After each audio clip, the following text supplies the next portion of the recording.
Welcome to another News of the Weird. News so thick and juicy, full of weirdness that you could cut it with a knife. In Russia, a stuntman from Russia has released an eye-watering video which shows him jumping from a steep cliff into the Lauterbrunnen Valley in the canton of Bern, south-central Switzerland. With no harness to save him, the brave man was forced to put all his trust into his back piercings, not breaking free. The unbelievable video, which was posted to YouTube, shows his skin stretching under the strain of his own body weight.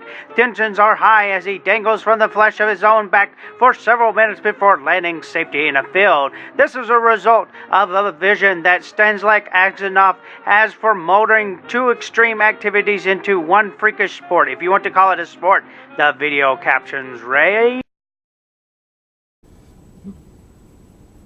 Что это?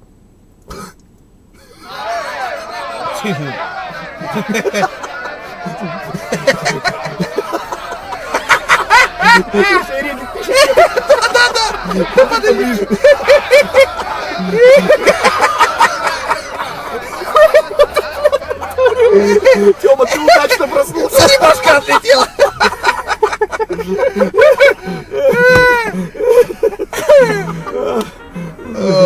Ой, проснулись In Pennsylvania, holy cannoli! A man ate nearly 14 cannolis in 5 minutes during an eating contest as an Italian festival in northeastern Pennsylvania. 25-year-old David Wood beat out 7 other contestants at La Festa in Scranton. Woods tells the Times Tribune that he never even tried the cream-filled pastries before Monday's event. The Kingston resident won with an additional total of 13.5 cannolis since a piece fell out of his mouth as time expired. Woods took home $150 in prize money. He joked he spent his winning on hot dogs in order to train for the famous 4th of July eating contest at Coney Island in New York. This is one of my biggest pet peeves, laptops and cell phones. I don't like them in class. I think they're distracting to the learning process. I think you'll probably be on Facebook the whole time. So if you have a laptop, please put it away. Don't take it out the rest of the semester. Don't take your cell phones out. I don't want to hear the ring or anything like that. So silence them. This is your one chance to do it. In the future, if I see you with a laptop or a cell phone, I'll bring it up to class. I'll take your ID and write your name down, and there may be repercussions on your grade. Okay, so let's get started with a little chemistry. Who the hell are you? Who are you?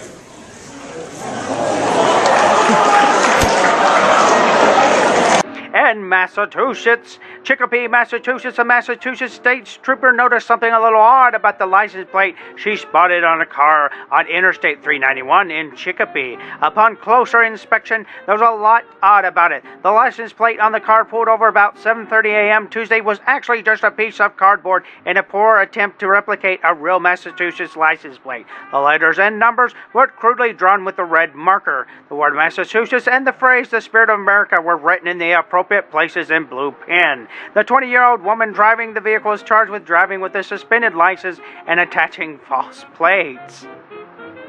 In Russia, Russia's biggest bank is banking on superstition and a love of furry things to lure a new mortgage client. CNN Money reports that in Russia, it's considered good luck if a cat enters a new home ahead of the homeowner. So the bank is offering to deliver one of the 10 available kitty cats to the doorsteps of new customers with a catch. The kitties are only on loan for 2 hours. Then they're whisked away, presumably to some high-security safety deposit box.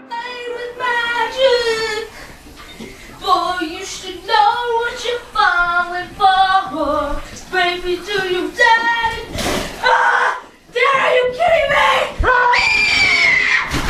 In Pennsylvania, a Penn State student is gaining an internet reputation as a squirrel whisperer for befriending, feeding, and dressing up a furry little friend she named as Sneezy.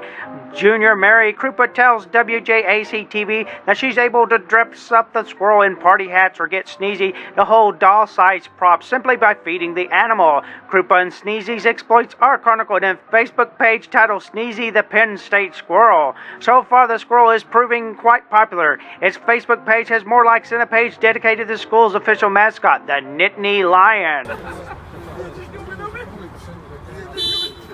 No.